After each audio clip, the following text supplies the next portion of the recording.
Hello students, इस video में हम लोग आर्टिकल्स को स्टडी करेंगे। इंग्लिश ग्रामर में तीन आर्टिकल होते हैं, ए एंड द। ए और एन को इंडेफिनेट आर्टिकल बोलते हैं और द को डेफिनेट आर्टिकल बोलते हैं। इससे पहले 6 वीडियोस में डेफिनेट आर्टिकल द पर ला चुका हूँ, ये 7वीं वीडियो है। आने वाली वीडियोस में हम इंडेफिनेट आर्टिकल ए और एन को भी स्टडी करेंगे। इस वीडियो में हम बात तो डेफिनेट आर्टिकल द की ही करेंगे, लेकिन वो जो रूल अप्लाई किए हैं वो मैंने एडजेक्टिव पर किए हैं, तो इसीलिए आपको एडजेक्टिव के बारे में पता होना चाहिए। वैसे मैंने एडजेक्टिव पर अलग से एक वीडियो बना रखी है, लेकिन मैं यहाँ पर भी आपको एडजेक्टिव के बारे में बता देता हूँ। देखो, एडजेक्टिव क्या होता है। एडजेक्टिव ऐसे वर्ड्स को बोलते हैं जो नाउन और प्रोनाउन के बारे में बताते हैं, या आप ऐसे बोल सकते हैं या नाउन और प्रोनाउन की विशेषता बताते हैं। ठीक है, ध्यान रखना। की पॉइंट क्या है, एडजेक्टिव ऐसे वर्ड्स को बोलते हैं, ऐसे वर्ड्स को बोलते हैं जो नाउन और प्रोनाउन की विशेषता बताते हैं। बस यही ध्यान रखना है। नाउन और प्रोनाउन के बारे में जो बताएगा वो एडजेक्टिव होगा। ठीक है, जैसे यहाँ पर लिखा है good, bad, rich, poor, beautiful, kind, tall, thin, innocent, wise, ये सभी एडजेक्टिव्स हैं। कैसे?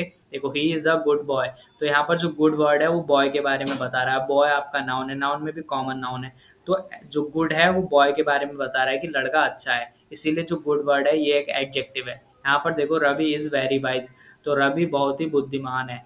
तो वाइज वर्ड किसके बारे में बता रहा है? रवि के बारे में। रवि आपका नाउन है, नाउन में भी प्रॉपर नाउन है, और ये वेरी वर्ड आपका जो है ये एडवर्ब है। ठीक है, तो रवि के बारे में कौन बता रहा है? वाइज, कि रवि वाइज है यानी बुद्धिमान है, तो ये वाइज वर्ड रवि के बारे में बता रहा है, इसीलिए ये एक एडजेक्टिव है।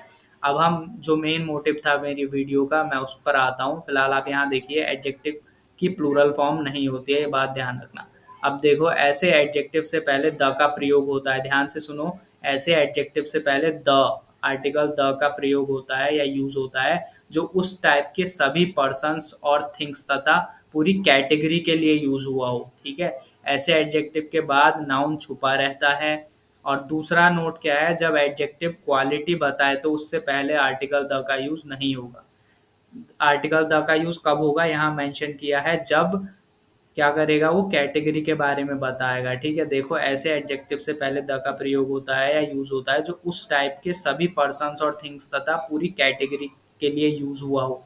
ऐसे एडजेक्टिव के बाद नाउन छुपा रहता है, लेकिन जब एडजेक्टिव एज अ क्वालिटी के लिए यूज होगा तो आपको आर्टिकल द उसके पहले यूज नहीं करना है। यहाँ पर जो थे ये वाइज और गुड दोनों एज अ क्वालिटी यूज हुए थे, इसीलिए आप यहाँ पर मैंने इनसे पहले आर्टिकल का यूज, आर्टिकल द का यूज नहीं किया है। यहाँ पर देखो, we should help the poor, हमें गरीबों की मदद करनी चाहिए। और पुअर की प्लूरल फॉर्म नहीं होगी, क्योंकि पुअर यहाँ एडजेक्टिव है, और यहाँ पर लिखा है we should help the poor, हमें गरीबों की मदद करनी चाहिए। यानी जो ये पुअर वर्ड है ये गरीबों की पूरी कैटेगरी के लिए यूज हुआ है। ठीक है, इसीलिए यहाँ पर पुअर से पहले द का यूज हुआ है। जब भी पूरी कैटेगरी के लिए यूज होगा एडजेक्टिव, उससे पहले आप लोगों को द का यूज करना होगा। एक फॉर्मूला भी है, द फिर एडजेक्टिव और फिर हिडन नाउन, यानी उसके बाद नाउन छुपा हुआ होगा। यहाँ पर तो देखो कि जो गुड है उसके बाद आप लोगों को क्या है, नाउन दिखाई दे रहा है। यहाँ पर भी, यहाँ इसने साफ बता दिया कि इसके बारे में बता रहा था, नाउन के बारे में, लेकिन यहाँ आपको पता ही नहीं चल रहा कि बात किसके बारे में हो रही है, यानी नाउन छुपा हुआ है। यहाँ पर सिर्फ इतना लिखा है we should help the poor, हमें गरीबों की मदद करनी चाहिए, लेकिन किसकी करनी चाहिए ये मेंशन नहीं किया है। तो यहाँ पर जो पुअर वर्ड है ये एडजेक्टिव तो है ही, और एज अ नाउन भी यहाँ पर काम कर रहा है, इसीलिए इससे पहले द का यूज हुआ है। और ये यहाँ पर क्वालिटी नहीं बता रहा किसी की। ठीक है, ये कैटेगरी, पूरी कैटेगरी के बारे में बता रहा है कि हमें गरीबों की मदद करनी चाहिए।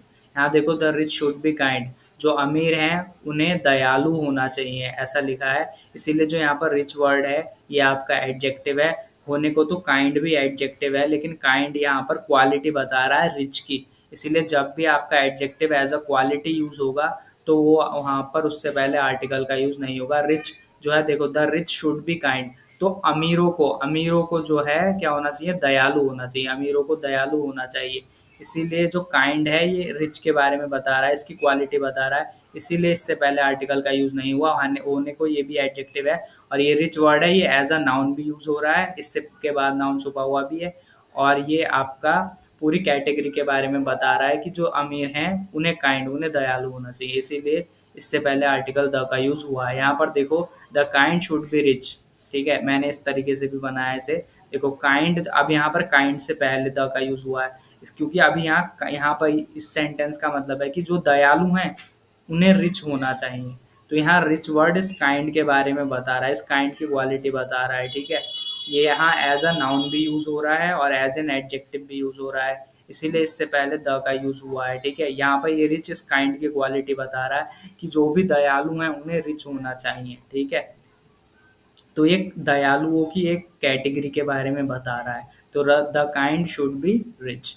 यहाँ पर देखो the kind should be Ravi. ठीक है, तो the kind should be Ravi यानी जो दयालु है वो रवि है। ठीक है, यानी दयालुओं को रवि होना चाहिए दयालु, तो ये सेंटेंस ही गलत है। ठीक है, पहली बात तो ये जब पूरी कैटेगरी के लिए यूज होगा तो यहाँ पर किसी एक पर्सन के बारे में बात नहीं होगी, ये तो एक सिंगल पर्सन है। ये सेंटेंस मैंने जानबूझकर गलत लिया है। ठीक है, यहाँ देखो the Ravi should be kind, ये काइंड रवि आपका प्रॉपर नाउन है और प्रॉपर नाउन से पहले कभी भी किसी आर्टिकल का यूज होता ही नहीं है, तो यहाँ पर इस तरीके से भी ये गलत है। दूसरा, रवि कैसे पूरी किसकी कैटेगरी को बताएगा इस तरीके से? रवि जब एक खुद एक व्यक्ति है तो वो उसकी कैटेगरी पे बताएगा, और ना ही ये आपका एडजेक्टिव है, ये तो आपका बोलते हैं प्रॉपर नाउन है। नाउन है, नाउन में भी प्रॉपर नाउन है। ओके, मिलते हैं नेक्स्ट वीडियो में। ये फॉर्मूला ध्यान रखना, द एडजेक्टिव प्लस